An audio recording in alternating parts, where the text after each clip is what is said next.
తో కూడా చుట్టూ ఉన్న వాళ్ళందరూ చెడిపోయినా సరే, భూలోకంలో ఉన్న వాళ్ళందరూ చెడిపోయినా సరే, నోవహు మాత్రం దేవునితో నడవాలని, దేవునితో సహవాసం కలిగి ఉండాలని, దేవుని ఎక్కడ నిందారహితుడిగా ఎవడు నిందించడానికి కూడా చోట్లేని విధంగా బహు జాగ్రత్తగా తన మనసాక్షిని కాపాడుకున్నాడు. అతడు నీతిపరుడు.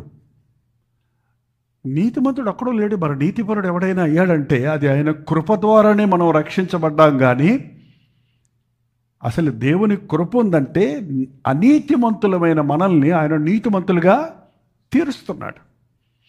నీతిమంతుడిగా ఉండటము, యథార్థపరుడిగా ఉండటం అంటే తప్పే లేకుండా ఉండడం కాదు.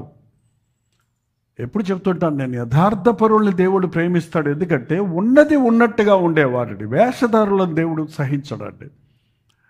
నువ్వు తప్పు చేసేటప్పుడు తప్పు చేశారని ఒప్పుకుంటే దేవుడు అసలు నిన్ను ముద్దు పెట్టుకుంటాడు, కౌగులించుకుంటాడు, నీకు మళ్ళీ తప్పు చేయకుండా బలం ఇస్తాడు. కానీ ఏమీ ఎరగనట్టుగా పాపాన్ని కప్పుకునేవాడు తన జీవితాన్ని నాశనం చేసుకుంటాడు.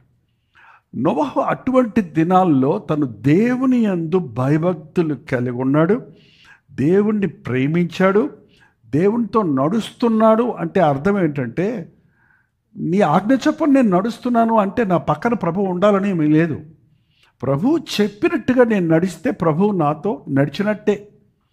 వాక్యానుసారంగా మనం బ్రతుకుతున్నామంటే మనం దేవునితో నడుస్తున్నాం, దేవునిలాగా ఆలోచిస్తున్నాం, దేవునిలాగా ప్రతిస్పందిస్తున్నాం.